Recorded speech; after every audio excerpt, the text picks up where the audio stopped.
আসসালামু আলাইকুম। আমি লিবিয়া থেকে বলছি।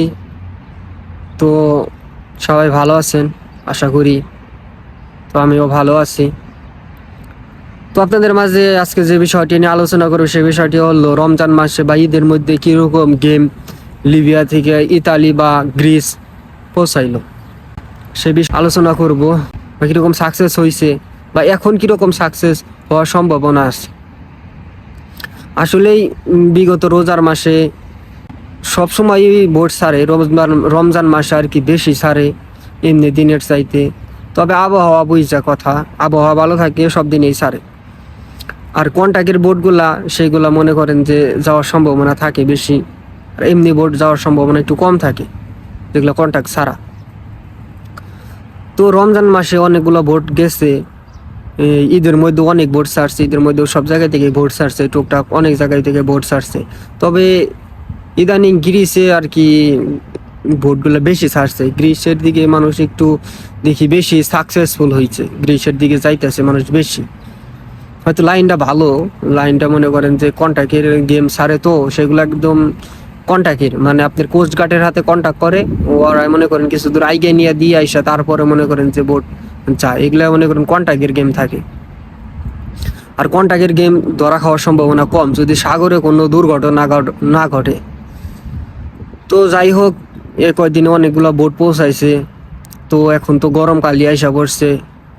তবে দেশে হালকা হালকা বাতাস শীত আছে, তারপরে মনে করেন গরমকালই আইসা পড়ছে। তো এই মাসের মধ্যে আর কি গরম পড়বো ভালোভাবে, তখন আর কি মনে করেন আরও গেম ছাড়বো, তখন মনে করেন সব জায়গা থেকে গেম ছাড়বো। গরমকালে মনে করেন যে আরও মানুষ আসে যায়, আর এখন মানুষ সব বডি কন্ট্যাক্ট করে আসে এদেশে আইসা। মনে করেন যে যাদের লাইন নাই তারা এই দেশে আইসা থাকে, লাইন খুঁজে লাইন বের করে তারপর মানে চলে যায়। আর যারা মনে করেন যে বাংলাদেশ থেকে বডি কন্ট্যাক্ট করে আসে তারা তো মনে করেন যে চলেই যায়, তারা তো এ দেশে আইসা থাকে না। অনেকেই আছে মনে করেন একদম বডি কন্ট্যাক্ট করে আসে এ দেশে 1 মাস 1.5 মাস থাকে, মানে এ দেশের বাতাস বা এ দেশের যে মানে ভয়ানক তার গায়ে লাগে না, চলে যায় একদম। সেগুলো কন্ট্যাক্ট অনেক ভালো কন্ট্যাক্ট, আর তাদের ভাগ্যও অনেক ভালো। আবার কতজনে ধরাও খাইতেছে। ধরা খাইলে আবার সমস্যা, নতুন লোকে ধরা খাইলে মনে করেন যে ভাষা না বুঝলে তারপরে আপনার কথাবার্তা বলতে পারবো না, নিজের সমস্যা কথা মানে মানুষের কাছে বলতে পারবো না, তাই সমস্যা। আর ভাষা জানলে একটু একটু তাহলে দেখা যায় যে সমস্যা 100%-এর মধ্যে 50% সলভ করা যায়, নিজেই বোঝা যায়। তো যারা নতুন আসে বডি কন্ট্যাক্ট ছাড়া, তারা আইসা কিছুদিন কাজ টাজ করে, তারপর মনে করেন যে লাইন বাউ কইরা মনে করেন যে চলে যায়। আর যারা বডি কন্ট্যাক্টে আসে তারা তো মনে করেন যে চলেই যায়। তবে বডি কন্ট্যাক্টে আসাই ভালো, দালাল রে ধরার মতো আবার স্কোপ রাখা দরকার, মানে দালাল রে যে ধরতে পারবেন সেই লাইন ওরা এখানে নিয়েন। বডি কন্ট্যাক্টে আসা ভালো।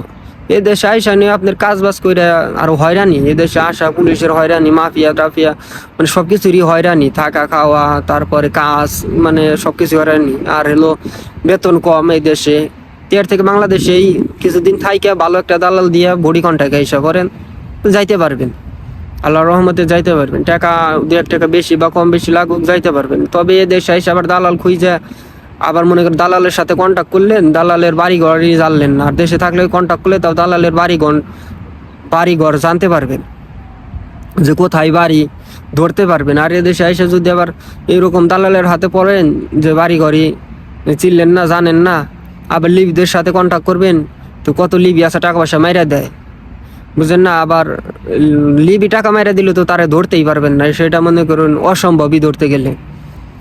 তাই বলি যে ভালো দালাল ধরে বডি কন্ট্যাক্টে আসাই ভালো। আর এখন এই দেশের অবস্থা ভালোই আছে, মোটামুটি ভালোই। তবে সবাই তো এই দেশে কাজের উদ্দেশ্য আসে না, আর এই দেশে কাজের উদ্দেশ্যে না আসা সবচেয়ে ভালো মনে করি। কারণ সবচেয়ে ভালো এই দেশে কাজের উদ্দেশ্যে না আসা। আসবেন, আইসা নিয়ে মনে করেন যে কিছুদিন থাকবেন, তারপরে গেম দিয়ে চলে যাবেন, এরকম চিন্তা ভাবনা করে আসতে হবে। তবে এদেশে আইসা যে কাজ কইরা তারপরে মনে করেন যে টাকা পয়সা উঠাইয়া আবার এদেশে কিছু ক্যাশ করে তারপরে চলে যাবেন, সেটা অসম্ভব, মানে সেটা অনেক কষ্টদায়ক। তাই বলি যে বডি কন্ট্যাক্টে যদি আসেন ভালো হয়। আর যদি আসেন তাহলে মনে করেন যে টাকা পয়সা রাইখে আসতে হইব বাড়িতে, ধরেন বালিশের নিচে রাইখে আসতে হইব। এই দেশে আসার পর বিপদ আপদ বইলে আসে না, কখন বিপদ আপদ আইসা পড়ে।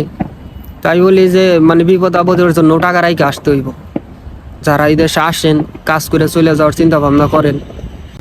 তবে মনে করেন সামনে জুন জুলাই আগস্ট এই 2-3 মাস মনে করেন গরমকাল, তখন আর কি সাগর ঢেউ কম থাকে। এখন মনে করেন 2 মিটার পর্যন্ত ঢেউ আছে, তখন মানে ঢেউ কম থাকে, অনেক কম থাকে। আর এখন হয়তো 2 মিটার পর্যন্ত ঢেউ আছে, ঢেউ একটু বেশি।